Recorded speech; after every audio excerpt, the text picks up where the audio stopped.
ब्रह्मचारी, वानप्रस्थी और सन्यासी के धर्म का वर्णन। ब्रह्मा जी ने कहा, महर्षियों, ब्रह्मचर्य व्रत का पालन करने वाले पुरुष को चाहिए कि अपने घर में तत्पर रहे, विद्वान बने, संपूर्ण इंद्रियों को अपने अधीन रखे, मुनि व्रत का पालन करे, गुरु का प्रिय और हित करने में लगा रहे, सत्य बोले तथा धर्म परायण एवं पवित्र रहे, गुरु की आज्ञा लेकर भोजन करे, भोजन के समय अन्न की निंदा ना करे, भिक्षा के अन्न को हविष्य मानकर ग्रहण करे, एक स्थान पर रहे, एक आसन से बैठे और नियत समय में भ्रमण करे, पवित्र और एकाग्रचित होकर दोनों समय अग्नि में हवन करे, सदा बेल या पलाश का दंड लिए रहे, रेशमी अथवा सूती वस्त्र या मृग चर्म धारण करे, अथवा ब्राह्मण के लिए सारा वस्त्र गेरुए रंग का होना चाहिए। ब्रह्मचारी मूंज की मेखला पहने, जटा धारण करे, प्रतिदिन स्नान करे, यज्ञोपवीत पहने, वेद के स्वाध्याय में लगा रहे तथा लोभहीन होकर नियम पूर्वक व्रत का पालन करे। जो ब्रह्मचारी सदा नियम परायण होकर श्रद्धा के साथ शुद्ध जल से सदा देवताओं का तर्पण करता है, उसकी सर्वत्र प्रशंसा होती है। इसी प्रकार आगे बतलाए जाने वाले उत्तम गुणों से युक्त जितेंद्रिय वानप्रस्थी पुरुष भी उत्तम लोकों पर विजय पाता है।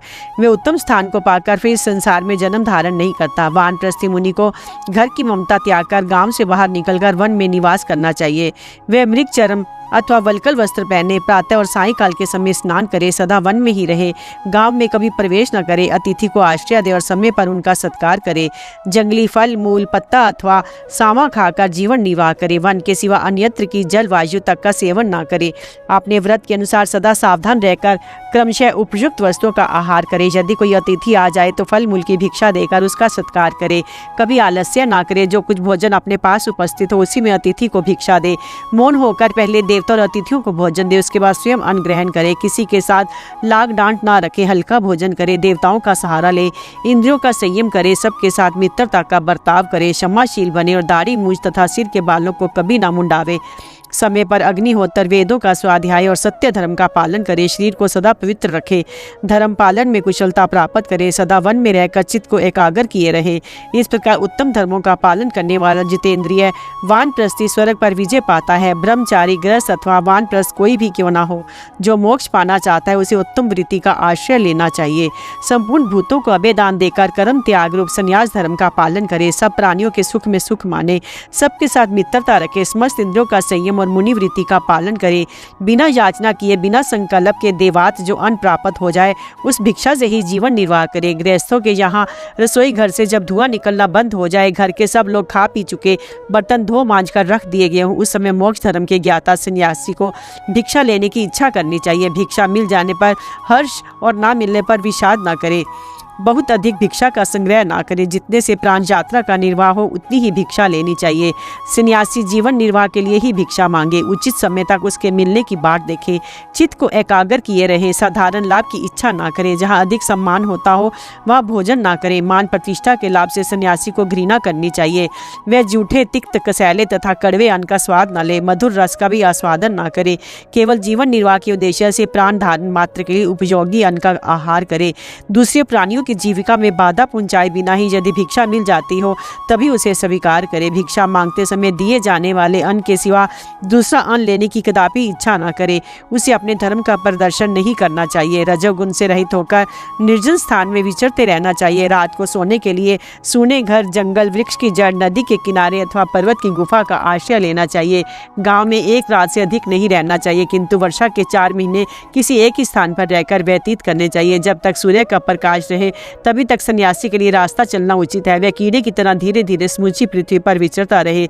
यात्रा के समय जीवों पर दया करके पृथ्वी को अच्छी तरह देखभाल कर आगे पांव रखे। किसी प्रकार का संग्रह ना करे, किसी के स्नेह बंधन में बंध कर कहीं निवास ना करे।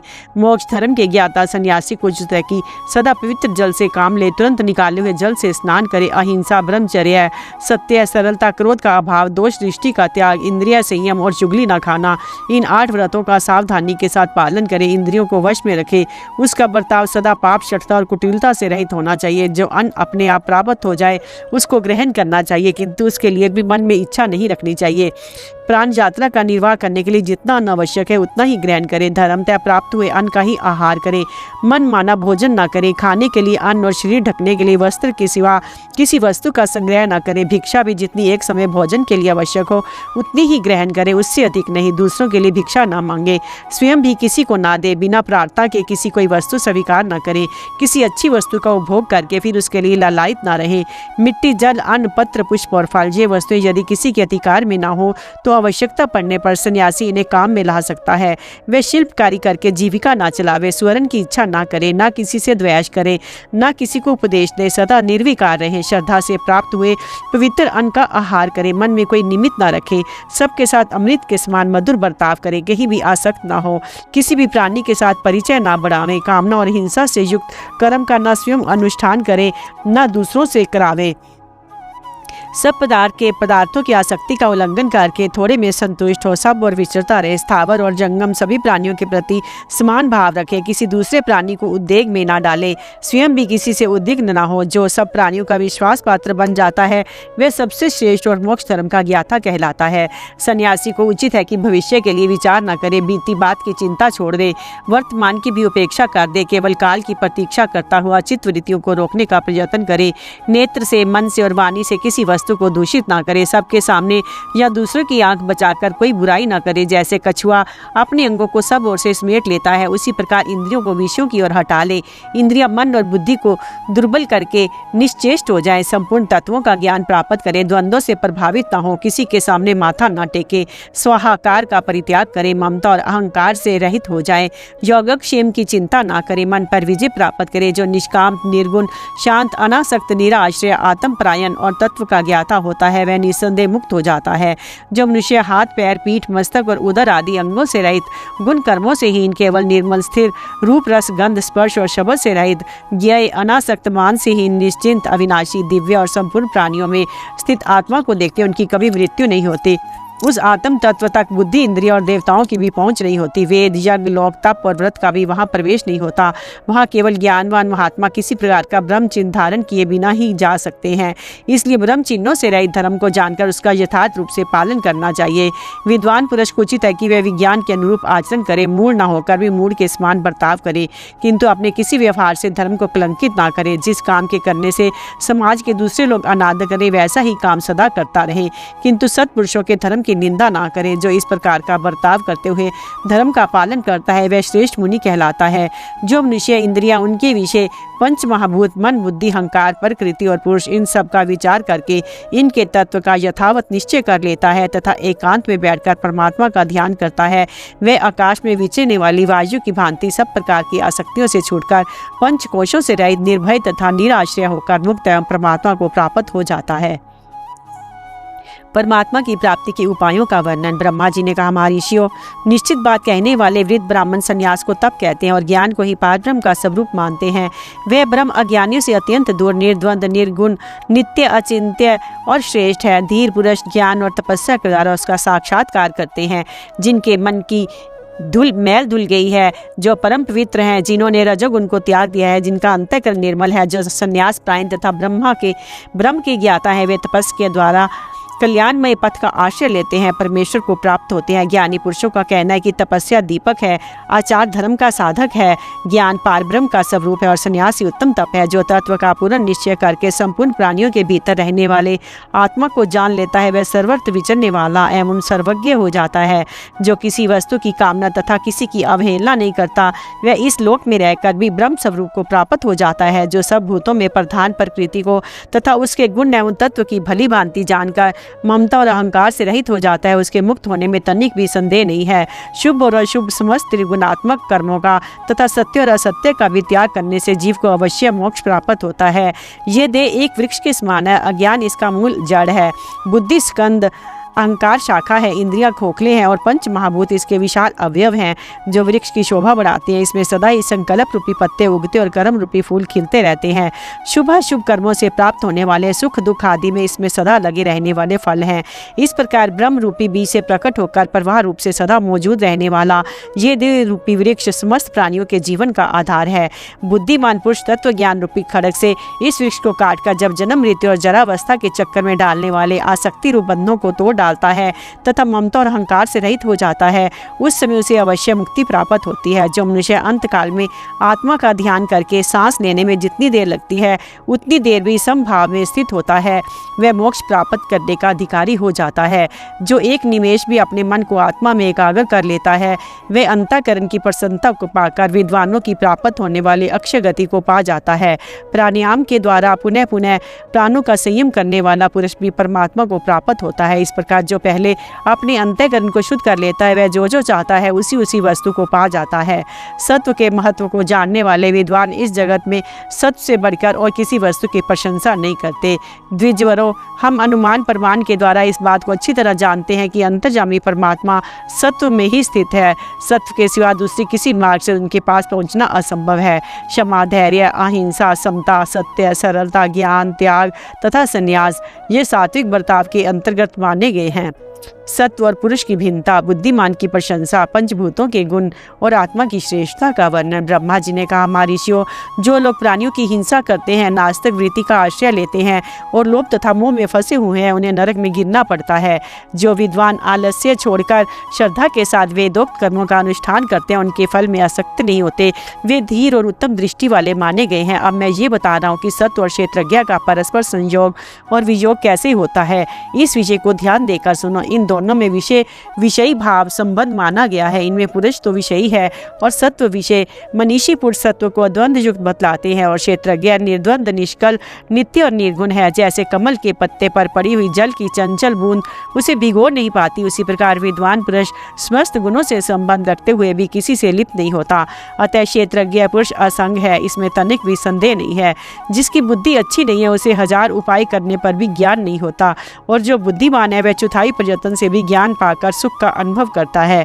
ऐसा विचार कर किसी उपाय से धर्म के साधन का ज्ञान प्राप्त करना चाहिए, क्योंकि उपाय को जानने वाला मेधावी पुरुष अत्यंत सुख का भागी होता है। जैसे कोई मनुष्य यदि राह खर्च का प्रबंध किए बिना ही यात्रा करता है तो उसे मार्ग में बहुत क्लेश उठाना पड़ता है और बीच में ही मर भी जाता है। यही बात कर्म के संबंध में जाननी चाहिए। जैसे बिना देखे हुए दूर के रास्ते पर पैदल चलने वाला मनुष्य गंतव्य स्थान पर जल्दी नहीं पहुंच पाता, यही दशा तत्व ज्ञान से रहित अज्ञान पुरुष की होती है। किंतु उसी मार्ग पर घोड़े जुते हुए शीघ्रगामी रथ के द्वारा यात्रा करने वाला पुरुष जिस प्रकार शीघ्र ही अपने लक्ष्य स्थान पर पहुंच जाता है, उसी प्रकार ज्ञानी पुरुषों की गति होती है। बुद्धिमान मनुष्य जहाँ तक रथ जाने का मार्ग है वहाँ तक रथ से जाता है। जब रथ का रास्ता समाप्त हो जाता है तब वे उसे छोड़कर पैदल यात्रा करता है। इसी प्रकार तत्व और योग विधि को जानने वाला बुद्धिमान एवं गुणज्ञ पुरुष अच्छी तरह समझ बूझकर उत्तरोत्तर आगे बढ़ता जाता है। जैसे कोई पुरुष यदि मोहवश बिना नाव के ही भयंकर समुद्र में प्रवेश करता है और दोनों भुजाओं से तैरकर उसके पार होने का भरोसा रखता है तो निश्चय ही वे अपनी मौत बुलाना चाहता है। जिस तरह बुद्धिमान पुरुष नाव की सहायता से अनायास ही पानी में प्रविष्ट हो जाता और शीघ्र ही तैरकर फिर उससे बाहर निकल जाता है तथा पार हो जाने पर नाव की ममता छोड़कर चल देता है, परंतु स्नेहवश मोह को प्राप्त हुआ मनुष्य ममता से आबद्ध होकर नाव पर सदा बैठे रहने वाले मल्लाह की भांति वही चक्कर काटता रहता है। जो गंध, रस, रूप, स्पर्श और शब्द से रहित है तथा मुनि लोग बुद्धि के द्वारा जिसका मनन करते हैं वह प्रधान कहलाता है। उसका दूसरा नाम अव्यक्त है। अव्यक्त का कार्य महतत्व और महतत्व का कार्य अहंकार है। अहंकार से पंच महाभूतों को प्रकट करने वाले गुण की उत्पत्ति हुई है। पंच महाभूतों के कार्य हैं रूप, रस आदि विषय। वे पृथक पृथक गुणों के नाम से प्रसिद्ध हैं। अव्यक्त प्रकृति कारण रूपा भी है और कार्य रूपा भी है। इसी प्रकार महतत्व के भी कारण और कार्य दोनों ही स्वरूप सुने गए हैं। अहंकार भी कारण रूप तो है ही, कार्य रूप में भी बारंबार परिणत होता रहता है। पंच महाभूतों में भी कारण तत्व और कार्य तत्व दोनों धर्म हैं। उन भूतों के विशेष कार्य शब्द आदि विषय भी बीज धर्मी कहलाते हैं, साथ ही वे कार्य रूप में उपस्थित होते हैं। पंच महाभूतों में से आकाश एक ही गुण माना गया है। वायु के 2 गुण बतलाए जाते हैं।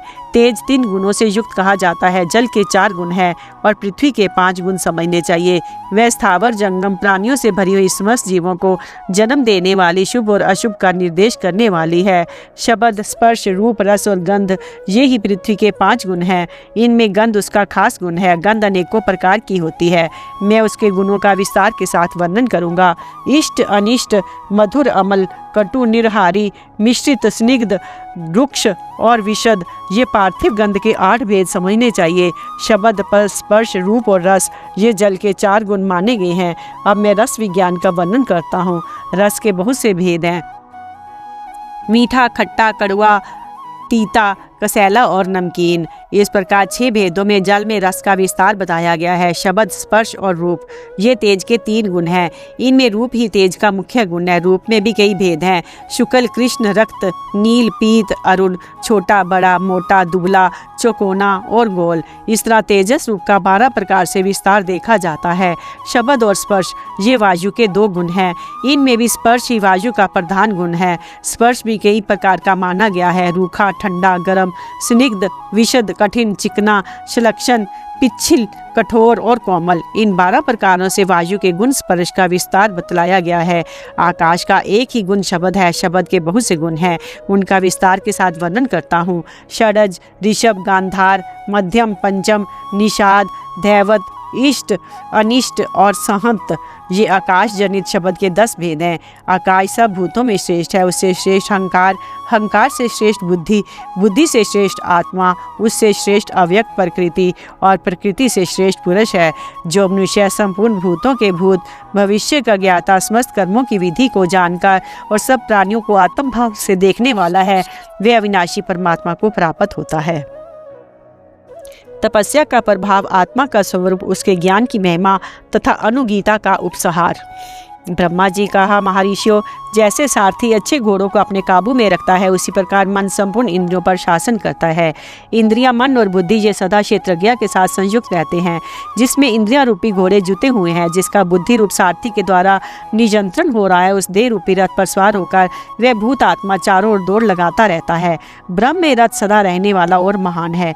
इंद्रियां उसके घोड़े, मन सारथी और बुद्धि चाबुक है। जो विद्वान इस ब्रह्म में रथ की सदा जानकारी रखता है, वह समस्त प्राणियों में धीर है और कभी मोह में नहीं पड़ता। विश्व की सृष्टि करने वाला मरीच आदि ब्राह्मण समुद्र की लहरों के समान बारंबार पंचभूतों से उत्पन्न होते और फिर समय अनुसार उन्हीं में लीन हो जाते हैं। प्रजापति ने अपने तपः शक्ति संपन्न मन के द्वारा ही संपूर्ण जगत की सृष्टि की है तथा ऋषि भी तपस्या से ही देवत्व को प्राप्त हुए हैं।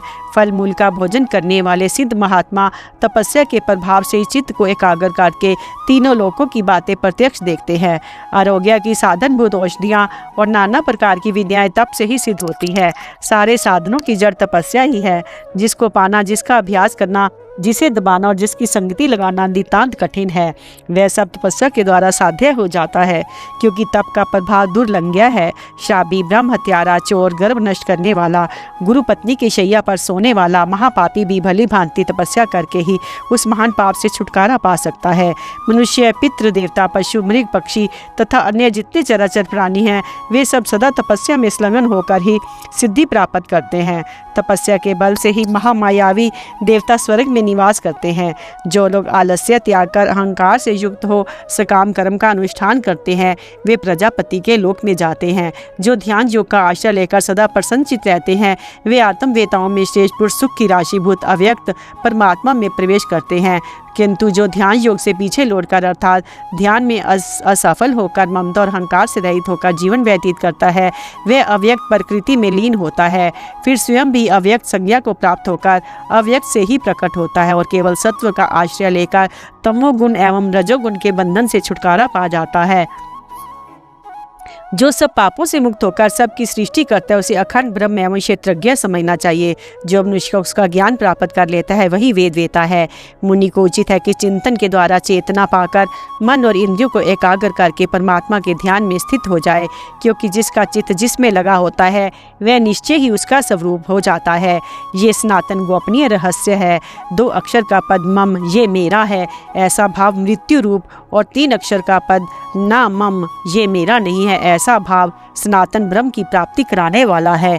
कुछ मंद बुद्धि मनुष्य काम्य कर्मों की प्रशंसा करते हैं, किंतु वृद्ध महात्मा जन उन्हें उत्तम नहीं बतलाते, क्योंकि इस काम कर्म के अनुष्ठान से जीव को 16 विकारों से निर्मित स्थूल शरीर धारण करके जन्म लेना पड़ता है और वह सदा अविद्या का ग्रास बनता रहता है। इतना ही नहीं, कर्मठ पुरुष देवताओं के भी उपभोग का विषय होता है। इसलिए पारदर्शी विद्वान कर्मों में आसक्त नहीं होते, क्योंकि ये पुरुष ज्ञानमय है, कर्म में नहीं। जो इस प्रकार आत्मा को अमृत स्वरूप, नित्य, इंद्रियातीत, सनातन, अक्षर, जीत आत्मा एवं असंग समझता है, वह कभी मृत्यु के बंधन में नहीं पड़ता।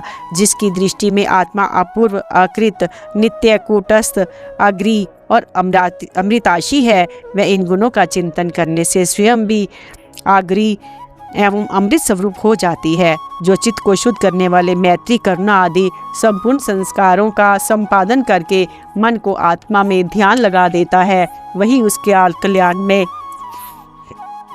ब्रह्म को प्राप्त करता है, जिससे बड़ा कोई नहीं है। ज्ञाननिष्ठ जीवन मुक्त महात्माओं का यही परम गति है, यही विरक्त पुरुषों की गति है, यही सनातन धर्म है, यही ज्ञानियों का प्राप्तव्य स्थान है।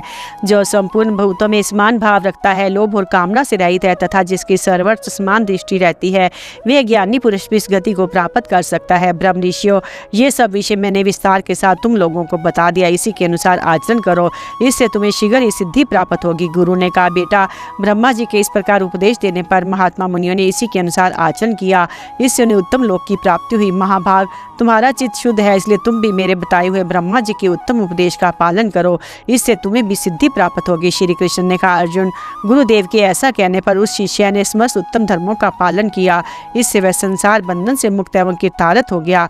उसने वह पद प्राप्त किया, यहाँ जाकर शोक नहीं करना पड़ता। अर्जुन ने पूछा, जनार्दन, वे ब्रह्मनिष्ठ गुरु और शिष्य कौन थे? यदि मेरे सुनने योग्य हो तो ठीक ठीक बताने की कृपा कीजिए। श्री कृष्ण ने कहा, महाबाहो, मैं ही गुरु हूँ और मेरे ही मन को शिष्य समझो। तुम्हारे स्नेहवश मैंने इस गोपनीय रहस्य का वर्णन किया है। यदि मुझ पर तुम्हारा प्रेम हो तो इस अध्यात्म ज्ञान को सुनकर इसका यथावत पालन करो। अच्छा, अब मैं पिताजी का दर्शन करना चाहता हूँ, उन्हें देखे बहुत दिन हो गए। यदि तुम्हारी राय हो तो मैं उनके दर्शन के लिए द्वारका जाऊँ। वैशंपायन जी कहते हैं, राजन, भगवान श्री कृष्ण की बात सुनकर अर्जुन ने कहा, अब हम लोग यहाँ से हस्तिनापुर को चलें। वहाँ धर्मात्मा राजा युधिष्ठिर से मिलकर और उनकी आज्ञा लेकर आप अपनी पुरी को पधारें। श्री कृष्ण का अर्जुन के साथ हस्तिनापुर जाना, वहाँ सबसे मिलकर युधिष्ठिर की आज्ञा ले सुभद्रा के साथ द्वारका को प्रस्थान करना। वैशंपायन जी कहते हैं, राजन, तदंतर भगवान श्री कृष्ण ने दारुक को रथ जोतने की आज्ञा दी। दारुक ने थोड़ी ही देर में लौटकर सूचना दी कि रथ जोत कर तैयार है। इसी प्रकार अर्जुन ने भी अपने अनुचरों को आदेश दिया कि सब लोग तैयार हो जाओ, हस्तिनापुर की यात्रा करनी है। आज्ञा पाते ही संपूर्ण सैनिक तैयार हो गए और महान तेजस्वी अर्जुन के पास जाकर बोले, यात्रा का सारा प्रबंध हो गया है, अब चलना चाहिए। तत्पश्चात भगवान श्री कृष्ण और अर्जुन रथ पर सवार हुए प्रसन्नता के साथ तरह तरह की बातें करते हुए हस्तिनापुर की ओर चल दिए। उस समय अर्जुन ने रथ पर बैठे श्री कृष्ण से पुनः इस प्रकार कहना आरंभ किया, मधुसूदन, महाराज युधिष्ठिर ने आप ही की कृपा से विजय पाई, शत्रु का वध किया, अकंटक राज्य प्राप्त किया। हम सभी पांडव आपसे स्नात हैं। आपको ही नौका रूप में पाकर हम लोग कौरव सेना रूपी समुद्र के पार पहुंचे हैं। विश्वकर्मन, आप ही इस जगत की आत्मा और संसार में सबसे श्रेष्ठ हैं। मैं आपको उसी तरह जानता हूँ जिस तरह आप मुझे जानते हैं। भगवान, आपके ही तेज से सदा संपूर्ण भूतों की उत्पत्ति होती है। नाना प्रकार की लीलाएं आपकी मनो विनोद हैं। आकाश और पृथ्वी आपकी माया है। आप ही में समस्त चराचर जगत प्रतिष्ठित है। चार प्रकार के प्राणियों तथा पृथ्वी और आकाश को आप ही उत्पन्न करते हैं। निर्मल चांदनी में आपके ही हास्य की छटा का दर्शन होता है। ऋतुएं आपकी इंद्रियां और सदा प्रवाहित होने वाली वायु आपके प्राण है। आपका क्रोध ही सनातन मृत्यु के रूप में प्रकट है। आपकी प्रसन्नता में भगवती लक्ष्मी निवास करती है। महामते, आप में रति, तुष्टि, धृति, शांति, मति और कांति आदि गुणों का तथा चराचर प्राणियों का नित्य निवास माना गया है। प्रलय काल में आप ही मृत्यु के नाम से पुकारे जाते हैं। मैं सुदीर्घ काल तक आपके गुणों का वर्णन करता रहूं तो भी उनको पार नहीं पा सकता। कमल नयन, आप ही आत्मा और परमात्मा हैं। आपको मेरा नमस्कार है। अजय परमेश्वर, मैंने देव ऋषि नारद, देवल, श्री कृष्ण, द्वैपायन तथा पितामह भीष्म के मुख से आपके महात्म का ज्ञान प्राप्त किया है। सारा जगत आप में ही ओतप्रोत है। आप ही मनुष्यों के एकमात्र अधीश्वर हैं। जनार्दन, आपने मुझ पर कृपा करके जो उपदेश दिया है उसको मैं यथावत पालन करूंगा। हम लोगों का प्रिय करने के लिए आपने ये बड़ा अद्भुत कार्य किया कि धृतराष्ट्र के पुत्र महापापी दुर्योधन को युद्ध में मार डाला। कौरवों की सेना को आपने ही तेज से भस्म कर दिया था, तभी मैं युद्ध में विजय प्राप्त कर सका हूँ। आप ही ने ही ऐसे ऐसे उपाय किए हैं जिनसे मेरे लिए विजय सुलभ हो गई है। दुर्योधन के साथ जब संग्राम छिड़ा था उस समय आप ही की बुद्धि और आप ही के दिए हुए पराक्रम से हम लोगों की जीत हुई थी। करण, पापी, जयद्रथ और भूरिश्रवा के वध का ठीक ठीक उपाय आप ही ने बतलाया था। अतः देवकी नंदन, आपने प्रेमवश मुझे जो जो उपदेश दिया है वह सब मैं आचरण में लाऊंगा। इसमें मुझे कुछ विचार करने की आवश्यकता नहीं है। आप द्वारका जाना चाहते हैं तो जाइए, इसमें मेरी भी सम्मति है। धर्मात्मा राजा युधिष्ठिर के पास चलकर मैं उनसे आपको जाने की आज्ञा दिलाने का प्रयत्न करूंगा। अब शीघ्र ही आप मामा जी के दर्शन करेंगे और अजय, वीर, बलभद्र जी तथा अन्य वृषण वंशी वीरों से मिल सकेंगे। इस प्रकार बातचीत करते हुए श्री कृष्ण और अर्जुन दोनों हस्तिनापुर में जा पहुंचे। इनके नगर में प्रवेश करते ही वहां के नर नारी निहाल हो गए। फिर इंद्र भवन के समान शोभाशाली राजमहल में जाकर वे दोनों मित्र क्रमशः महाराज धृतराष्ट्र, अत्यंत बुद्धिमान विदुर जी, राजा युधिष्ठिर, दुर्धर्ष वीर भीमसेन, माद्री नंदन नकुल सहदेव, धृतराष्ट्र की सेवा में लगे रहने वाले अपराजित वीर युयुत्स, बुद्धिमती गंधारी, कुंती, द्रौपदी तथा सुभद्रा आदि भरत वंश की सभी स्त्रियों से मिले। सबसे पहले राजा धृतराष्ट्र के पास पहुंचकर महात्मा श्री कृष्ण और अर्जुन ने अपने नाम बताते उनके दोनों चरणों का स्पर्श किया। उसके बाद गंधारी, कुंती, युधिष्ठिर और भीमसेन के पैर छुए। फिर विदुर जी से मिलकर कुशल मंगल पूछा। फिर उन सबके साथ कुछ देर तक वे वृद्ध राजा धृतराष्ट्र की सेवा में बैठे रहे। तदंतर रात के समय बुद्धिमान राजा धृतराष्ट्र ने कौरवों और भगवान श्री कृष्ण को अपने अपने स्थान पर जाने की आज्ञा दी। राजा की आज्ञा पाकर सब अपने अपने महल में लौट आए। महापराक्रमी भगवान श्री कृष्ण अर्जुन के साथ उन्हीं के महल में गए।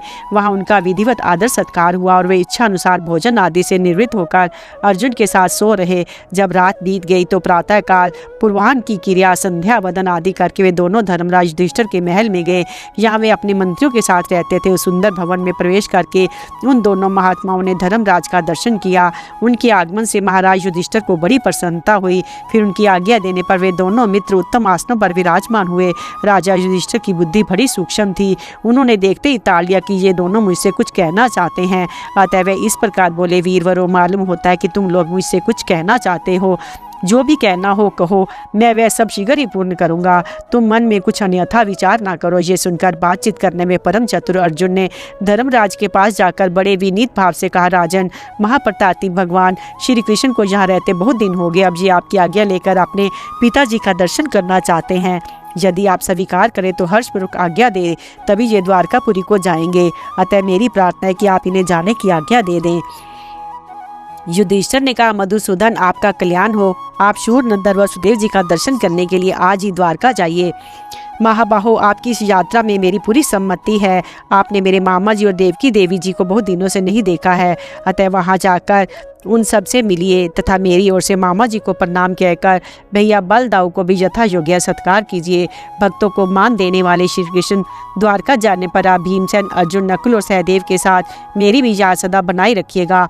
महाबाहो, आनर्त देश की प्रजा अपने माता पिता तथा वृषणवंशी बंधु बांधुओं से मिलकर पुनः मेरे अश्वमेध यज्ञ में पधारिएगा। ये तरह तरह के रतन, धन और दूसरी वस्त्रें जो आपकी पसंद हो लेकर यात्रा कीजिए। केशव, आप ही की कृपा से हमारे शत्रु मारे गए और संपूर्ण पृथ्वी का राज्य हम लोगों के हाथ में आया है। ये सब कुछ आप ही का है। धर्मराज युधिष्ठिर के यूं कहने पर पुरुष श्रेष्ठ भगवान श्री कृष्ण ने कहा, महाबाहो, ये रतन, धन और समूची पृथ्वी केवल आपकी ही है। यही नहीं, मेरे घर में जो कुछ भी धन वैभव है उसको भी आप अपना ही समझिए। उनके ऐसा कहने पर युधिष्ठिर ने जो आज्ञा कहकर उनके वचनों का आदर किया। तत्पश्चात श्री कृष्ण ने अपनी बुआ कुंती के पास जाकर बातचीत की। उनसे यथाचित सत्कार पाकर उनके चरणों में प्रणाम किया तथा उनकी परिदक्षिणा करके विदुर जी आदि सब लोगों से सत्कारपूर्वक विदा होकर युधिष्ठिर और कुंती की आज्ञा से सुभद्रा को भी साथ ले लिया और अपने दिव्य रथ पर सवार वे हस्तिनापुर से बाहर निकले। उस समय नगर के निवासी मनुष्यों ने सब ओर से घेरे हुए थे। कपिध्वज, अर्जुन, सात्याकी, नकुल, सहदेव, अगाध बुद्धि वाले विदुर जी और गजराज के समान पराक्रमी भीमसेन, ये सब लोग भगवान श्री कृष्ण के पीछे पीछे उन्हें पहुंचाने के लिए कुछ दूर तक गए। तदंतर श्री कृष्ण ने समस्त कौरवों और विदुर जी को लौटाकर दारुक तथा सात्याकी से कहा कि अब घोड़ों को तेजी के साथ हांको।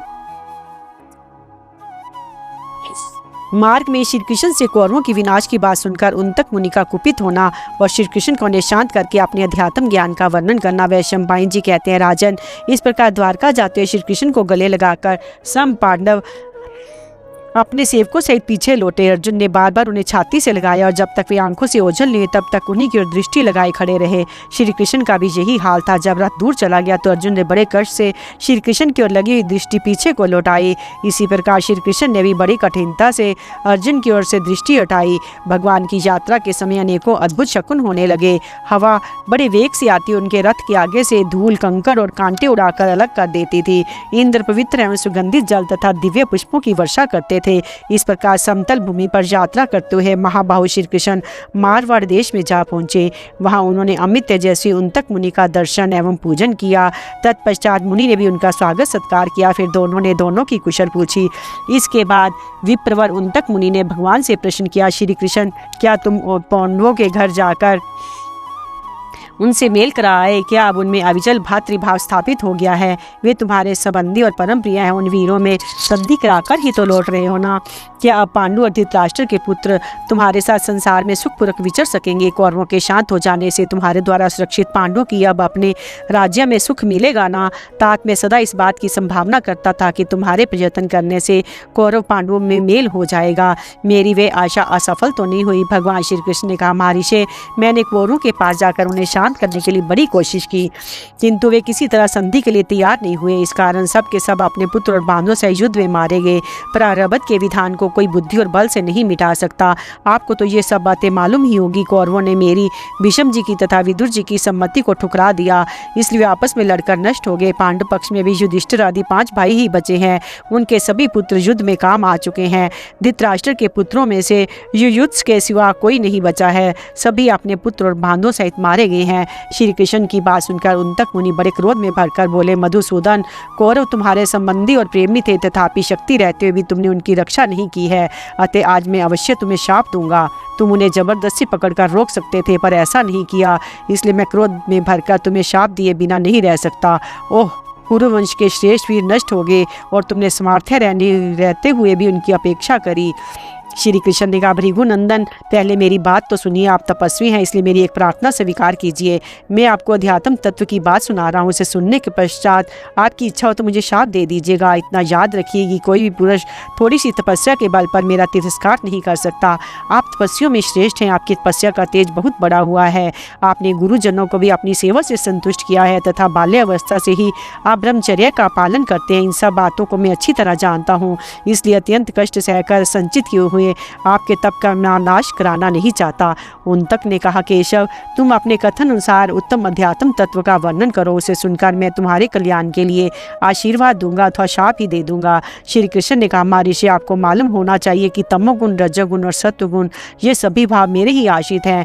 रुद्र और वसु भी मुझसे ही उत्पन्न हुए हैं। इस बात को निश्चित समझिए कि संपूर्ण भूत मुझ में है और मैं संपूर्ण भूतों में स्थित हूँ। संपूर्ण दैत्य, यक्ष, गंधर्व, राक्षस, नाग और अपर्साओं का मुझसे प्रादुर्भाव हुआ है। विद्वान लोग जिसे सत असत, व्यक्त अव्यक्त, अक्षर अक्षर कहते हैं, वे सब मेरा ही स्वरूप है। मुने, चारों आश्रमों के जो 4 धर्म प्रसिद्ध हैं तथा वेदोक्त जितने कर्म हैं, वे कोई मुझसे भिन्न नहीं है। असत, सदसत तथा उससे परे जो अव्यक्त जगत है, वह भी मुझ सनातन देवाधिदेव से पृथक नहीं है। ओंकार से आरंभ होने वाले चारों वेद मुझे ही समझिए। यज्ञ में यूप, सोम, जरु देवताओं को तृप्त करने वाला होम होता और हवन सामग्री भी मैं ही हूँ। अर्धवजु, कल्पक और संस्कार किया हविष्या, ये सब मेरे ही स्वरूप हैं। बड़े बड़े यज्ञों में उद्राता उच्च सुर से सामगान करके मेरी ही स्तुति करते हैं। प्रायश्चित कर्म में शांति पाठ तथा मंगल पाठ करने वाले ब्राह्मण मुझे विश्वकर्मा का ही सदा स्तवन करते हैं। सब प्राणियों पर दया कारण रूप जो धर्म है उसका मेरा ज्येष्ठ पुत्र समझिए। वह मेरे मन से प्रकट हुआ है। मैं धर्म की रक्षा तथा संस्थापना के लिए अनेकों योनियों में अवतार धारण करता हूँ और भिन्न भिन्न रूप तथा वेश बनाकर तीनों लोकों में विचरता रहता हूँ। मैं ही विष्णु, ब्रह्मा, इंद्र तथा सबकी उत्पत्ति और प्रलय का कारण हूँ। संपूर्ण प्राणियों की सृष्टि और संहार मुझसे ही होते हैं। जब जब युग का परिवर्तन होता है तब तब मैं प्रजा की भलाई के लिए भिन्न भिन्न योनियों में प्रविष्ट होकर धर्म मर्यादा की स्थापना करता हूँ। जब देव योनि में अवतार लेता हूँ उस समय देवताओं की ही भांति सारे आचार विचार का पालन करता हूँ। गंधर्व योनि में अवतार लेने पर मेरा सारा आचार व्यवहार गंधर्वों के ही समान होता है। इसी प्रकार नाग योनि में नागों की तरह और यक्ष राक्षस की योनियों में उन्हीं की भांति यथावत आचरण करता हूँ। इस समय मैंने मनुष्य अवतार धारण किया, इसलिए कौरवों पर अपनी शक्ति का प्रयोग न करके पहले दीनतापूर्वक उनसे प्रार्थना की थी, किंतु मोहग्रस्त होने के कारण उन्होंने मेरी बात नहीं मानी। इसके बाद क्रोध में भरकर मैंने बड़े बड़े भय दिखाए, उन्हें बहुत डराया धमकाया, परंतु वे अधर्म से युक्त एवं कालग्रस्त होने के कारण मेरी बात मानने को राजी ना हुए। अतः युद्ध में प्राण देकर इस समय स्वर्ग में पहुंचे हुए हैं। विप्रवर, आपने जो कुछ पूछा उसके अनुसार मैंने ये सारा प्रसंग सुना दिया। श्री कृष्ण का उन्तक मुनि को विश्व रूप का दर्शन कराना और मरु देश में जल प्राप्त होने का वरदान देना। उन्तक ने कहा, जरनादन, मैं जानता हूँ आप संपूर्ण जगत के कर्ता हैं। आपने जो जो ज्ञान का उपदेश दिया इसे निश्चय ही मैं आपकी कृपा समझता हूँ। अब मेरा चित्त प्रसन्न होकर आपकी भक्ति से परिपूर्ण हो गया है, अतः शाप देने का विचार न रहा। जरनादन, यदि मैं आपकी थोड़ी सी भी कृपा प्राप्त करने का अधिकारी हूँ तो आप मुझे अपना ईश्वरीय स्वरूप दिखा दीजिए, मुझे उसे देखने की बड़ी इच्छा है। वैशंपायन जी कहते हैं, राजन, मुनि के इस प्रकार प्रार्थना करने पर भगवान श्री कृष्ण ने प्रसन्न होकर उन्हें अपने उसी सनातन वैष्णव स्वरूप का दर्शन कराया जिसे युद्ध के प्रारंभ में अर्जुन ने देखा था। उनका मुनि ने उस विराट विश्व रूप का दर्शन किया जिसकी बड़ी बड़ी भुजाएं थी। वे हजारों सूर्य के समान दैदीप्यमान, अग्नि के समान तेजस्वी और संपूर्ण आकाश को घेर कर खड़ा था। उसके सब और मुंह दिखाई देते थे। उस व्यापक परमात्मा के अद्भुत वैष्णव रूप को देखकर उन्तक मुनि को बड़ा विस्मय हुआ। वे इस प्रकार स्तुति करने लगे, विश्वकर्मन, आपको नमस्कार है। विश्वात्मन, आप ही से संपूर्ण जगत की उत्पत्ति हुई है। पृथ्वी आपके दोनों चरणों से, आकाश आपके मस्तक से व्याप्त है। पृथ्वी और आकाश के बीच का भाग आपके उदर से घिरा हुआ है। संपूर्ण दिशाएं आपकी भुजाओं में समाई हुई हैं। अच्युत, ये सारा दृश्य प्रपंच आप ही का स्वरूप है। देवेश्वर, अब आप अपने इस उत्तम एवं अविनाशी स्वरूप को समेट लीजिए, मैं फिर आपको अपने पूर्ण रूप में ही देखना चाहता हूँ। वैशंपायन जी कहते हैं, जन्मेजय, मुनि की बात सुनकर सदा प्रसन्नचित रहने वाले श्री कृष्ण ने कहा, महर्षि, आप मुझसे कोई वर मांगिए। तब उन्तक ने कहा, पुरुषोत्तम, आपके इस स्वरूप को देख रहा हूँ, यही मेरे लिए आई सबसे बड़ा वरदान है। ये सुनकर श्री कृष्ण ने कहा, मुने, आप इसमें कुछ अन्यथा विचार न कीजिए, मेरा दर्शन अमोघ होता है, अतः आपको मुझसे वर मांगना ही चाहिए। उन्तक ने कहा, प्रभु, यदि वर लेना मेरे लिए आवश्यक समझते हो तो यही वर दीजिए कि मुझे यहाँ यथेष्ट जल प्राप्त हो सके, क्योंकि इस मरुभूमि में जल बड़ा दुर्लभ है।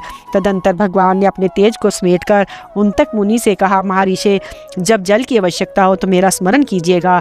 ये कहकर वे द्वारका को चले गए। तत्पश्चात एक दिन उन्तक मुनि को बड़ी प्यास लगी। वे पानी के लिए मरुभूमि में चारों ओर घूमने लगे। घूमते घूमते उन्होंने भगवान श्री कृष्ण का स्मरण किया। इतने में ही उन्हें एक नंग धड़ंग चंडाल दिखाई पड़ा, जिसके शीर में मैल और कीचड़ जमी हुई थी। वह कुत्तों के झुंड से घिरा हुआ था। कमर में तलवार बांधे और हाथों में धनुष बांध लिए वे अत्यंत भयंकर जान पड़ा था। उसकी मूत्र इंद्रियां जल की धारा गिरती दिखाई देती थी। महर्षि को प्यासा जानकर चंडाल ने हंसते हुए कहा, उन्तक, आओ मुझसे पानी लेकर पी लो, तुम्हें प्यास से कष्ट पाते देख मुझे बड़ी दया आ रही है। चंडाल के इस पर कहने पर उन्तक मुनि उस जल को लेना स्वीकार नहीं किया तथा वर देने वाले श्री कृष्ण की कठोर वचनों से खबर ली। उन्होंने क्रोध में भरकर उस जल को ग्रहण नहीं किया और अपने निश्चय पर अटल रहकर उस चंडाल को भी डांट बताई। उनके इनकार करने पर चंडाल कुत्तों के साथ वही अंतर ध्यान हो गया। ये देख उन्तक मुनि मन ही मत बहुत लज्जित और भीतर ही भीतर ऐसा लगे, श्री कृष्ण ने मेरे साथ धोखा किया है। इतने में ही उसी मार्ग में शंख चक्र और गदा धारण किए हुए बुद्धिमान भगवान श्री कृष्ण प्रकट होकर वहां आए। तब उन्तक ने उनसे कहा, पुरुषोत्तम, ब्राह्मण के लिए चंडाल के पेशाब का जल देना आपको उचित नहीं था। उनकी बात सुनकर भगवान जरनादन उन्तक मुनि को मधुर वचनों से सांत्वना देते हुए बोले, महर्षि, वहाँ जैसा रूप धारण करके वह जल आपको देना उचित था उसी रूप से दिया गया, किंतु आप उसे समझ न सके। मैंने आपके लिए वज्रधारी इंद्र से जाकर कहा था कि तुम उन्तक मुनि को जल के रूप में अमृत प्रदान करो। मेरी बात सुनकर इंद्र बारंबार ये कहने लगे, मुझे अमर नहीं हो सकता, इसलिए आप उन्हें अमृत ना देकर कोई वर दीजिए। किंतु मैंने जोर देकर कहा कि उन्तक मुनि को तो अमृत ही देना है। तब देवराज इंद्र मुझे प्रसन्न करके बोले, महामते, यदि भृगुनंदन उन्तक मुनि को अमृत देना आवश्यक है तो मैं चंडाल का रूप धारण करके उन्हें अमृत प्रदान करूंगा। यदि इस प्रकार वे लेना स्वीकार करेंगे तो देने के लिए अभी जा रहा हूँ। यदि वे अभी इसका अस्वीकार कर देंगे तो मैं किसी तरह उन्हें अमृत देने को राजी ना होऊंगा। इस तरह की शर्त करके साक्षात इंद्र चंडाल के रूप में उपस्थित हुए थे और आपको अमृत दे रहे थे, किंतु आपने डांट बताकर उन्हें विमुख कर दिया। ये आपके द्वारा बड़ा भारी अपराध हुआ। अच्छा, वह बात तो बीत गई। अब मैं आपकी तीव्र पिपासा को शांत करके जल की इच्छा को पूर्ण करने के लिए दूसरा वरदान देता हूँ। ब्राह्मण, जब जब आपको पानी पीने की इच्छा होगी तब तब मरुभूमि के आकाश में जल से भरे हुए मेघों की घटा घिर आएगी। वे मेघ आपको सरस जल अर्पण करेंगे और उन्तक मेघ के नाम से इस पृथ्वी पर प्रसिद्ध होंगे। जन्मेजय, भगवान श्री कृष्ण के ऐसा कहने पर विप्रवर उन्तक मुनि बड़े प्रसन्न हुए। इस समय भी मरुभूमि में उन्तक नाम वाले मेघ वर्षा करते रहते हैं। उन तक की गुरु भक्ति का वर्णन। गुरु पत्नी की आज्ञा से उन तक का सौदास के पास जाकर उनकी रानी के कुंडल मांगना। जन्मेजय ने पूछा, ब्राह्मण महामना उन तक मुनि ने ऐसी कौन सी तपस्या की थी जिसके बल पर वे भगवान विष्णु तक को शाप देने को तैयार हो गए थे। वैशंपायन जी ने कहा, जन्मेजय उन तक मुनि बड़े भारी तपस्वी, तेजस्वी और गुरु भक्त थे। समस्त ऋषि कुमारों के मन में यह अभिलाषा होती थी कि हमें भी उन तक के समान गुरु भक्ति प्राप्त हो। महर्षि गौतम के बहुत से शिष्य थे, किंतु उनका सबसे अधिक स्नेह उन तक पर ही था। उनका इंद्रिया संयम, शौच, पुरुषार्थ का कार्य तथा उत्तम सेवा प्रायणता देखकर गौतम उनके ऊपर बहुत प्रसन्न रहते थे। गौतम के पास हजारों शिष्य आए और उनकी आज्ञा लेकर अपने अपने घर चले गए, किंतु उन तक पर अधिक प्रेम होने के कारण महर्षि गौतम ने उन्हें अपने घर लौटने की आज्ञा नहीं दी। धीरे धीरे उन महामुनि उन तक का बुढ़ापे ने आ घेरा, किंतु गुरु भक्ति में मगन रहने का उन्हें इसका पता ही न लगा। एक दिन की बात है, वे जंगल में लकड़ी लेने के लिए गए। वहां से लकड़ियों का बहुत बड़ा बोझा सिर पर लाद कर ले आए। बोझा भारी होने के कारण वे बहुत थक गए। जब आश्रम पर आकर वे उस बोझ को जमीन पर गिराने लगे, उसमें चांदी के तार की भांति सफेद रंग की उनकी जटा लकड़ी में चिपक गई थी। अतः उन लकड़ियों के साथ ही वह भी जमीन पर गिरी। उन तक मुनि के एक तो उस पर भारी बोझ से पिस गए थे, दूसरे उन्हें भूख सता रही थी। उसी अवस्था में उस सफेद जटा को देखकर अपने बुढ़ापे का निश्चय कर वे फूट फूट कर रोने लगे।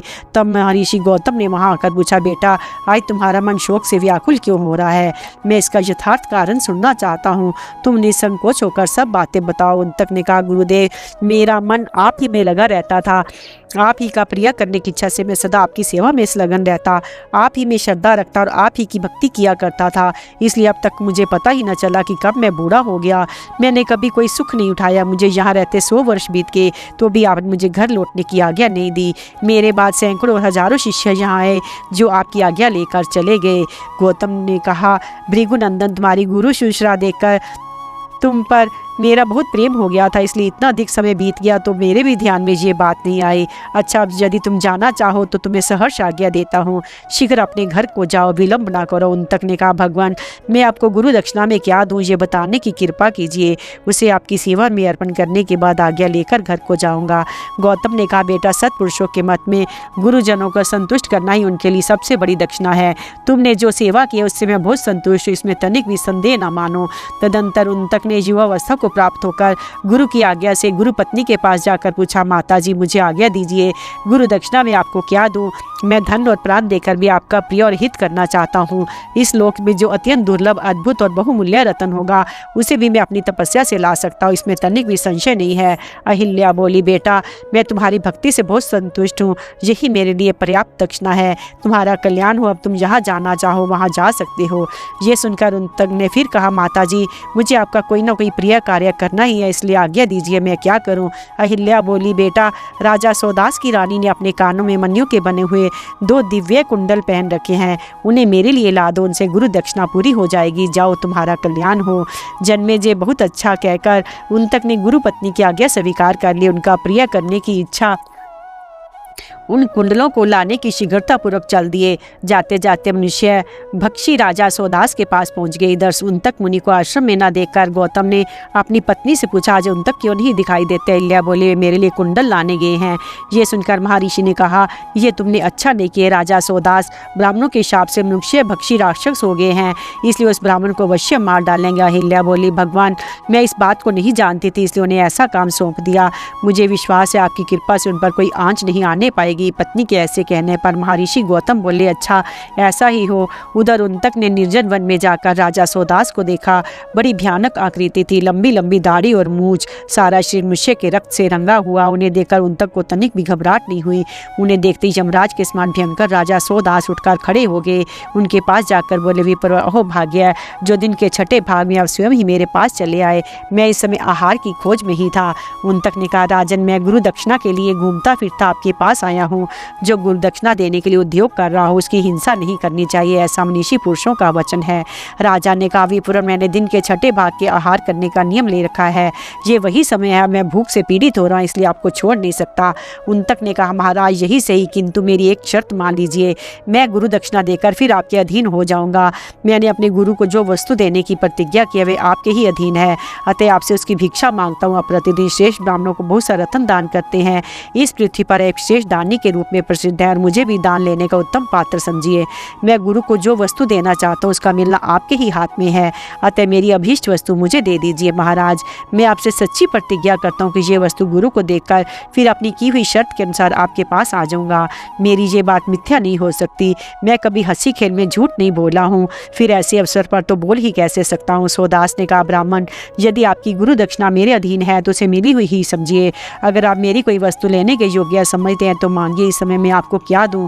उनतक ने कहा, पुरुष श्रेष्ठ, आपको दिया हुआ दान मैं सदा ही ग्रहण करने के योग्य मानता हूँ। इस समय आपकी रानी के दोनों मणि में कुंडल मांगने के लिए यहाँ आया हूँ। सोदास ने कहा, ब्रह्म ऋषि, वे मणि में कुंडल तो मेरी रानी के ही योग्य हैं। आप और कोई वस्तु मांगिए, उसे मैं अवश्य दे दूंगा। उनतन ने कहा, राजन, यदि आपका मुझ पर विश्वास है, आप मुझे उत्तम पात्र समझते हो, बहाना ना कीजिए, वे दोनों कुंडल मुझे देकर सत्य का पालन कीजिए। उनतक के ऐसा कहने पर राजा ने कहा, विप्रवर, आप रानी के पास जाइए, उनसे मेरी आज्ञा सुनाकर वे कुंडल मांग लीजिए। वे उत्तम व्रत का पालन करने वाली है, आपके द्वारा मेरा संदेश उनका निस्संदेह दोनों कुंडल दे देगी। उनतक ने कहा, महाराज, मैं कहाँ आपकी पत्नी को ढूंढता फिरूंगा, मुझे क्यों कर उनका दर्शन हो सकता है, आप स्वयं उनके पास क्यों नहीं चलते। सोदास ने कहा, ब्राह्मण, वे आपको जंगल में किसी झरने के किनारे मिल सकती है, ये दिन का छठा भाग है, इस समय मैं उनसे नहीं मिल सकता। राजा की बात सुनकर उनतक मुनि उसकी रानी मदयंती के पास गए, उनसे अपने आने का प्रयोजन बताया। राजा का संदेश सुनकर विशाल लोचना रानी ने महाबुंडी उनतक मुनि को इस प्रकार उत्तर दिया, ब्राह्मण, महाराज ने जो आपको कुंडल देने की बात कही है सो ठीक है, आप असत्य नहीं कहते तो भी आपको मेरे विश्वास के लिए उनका कोई चिन्ह ले आना चाहिए। मेरे ये दोनों मणि में कुंडल दिव्य हैं। देवता, यक्ष और महर्षि लोग नाना प्रकार के उपायों द्वारा इन्हें चुरा ले जाने की इच्छा से सदा छिद्र ढूंढते रहते हैं। यदि इन्हें पृथ्वी पर रख दिया जाए तो नाग हड़प लेंगे, अपवित्र अवस्था में धारण करने पर यक्ष उड़ा ले जाएंगे। इन्हें पहनकर यदि कोई नींद लेने लग जाए तो देवता लोग जबरदस्ती छीन लेंगे। इन छिद्रों में सदा ही इन कुंडलों के खो जाने का भय रहता है। देवता, राक्षस और नागों से सावधान रहने वाला मनुष्य ही इनको धारण कर सकता है। इनसे रात दिन सोना टपकता रहता है, रात में नक्षत्रों और ताराओं के समान इनकी चमक होती है। इनको पहन लेने पर विष से, अग्नि से तथा अन्य भयदायक जंतुओं से कभी भय नहीं होता। फिर भूख प्यास का भेद तो हो ही कैसे सकता है। छोटे कद का मनुष्य इन कुंडलों को पहने तो ये छोटे हो जाते हैं और बड़ा डील ढोल वाले मनुष्य के पहनने पर उसी के अनुरूप ये बड़े हो जाते हैं। ऐसे गुणों से युक्त होने के कारण ये मेरे दोनों कुंडल सबकी प्रशंसा के पात्र हैं। इनकी तीनों लोकों में प्रसिद्धि है। अतः आप यदि महाराज की आज्ञा से इन्हें लेने आए हैं तो इसकी कोई पहचान लाइए।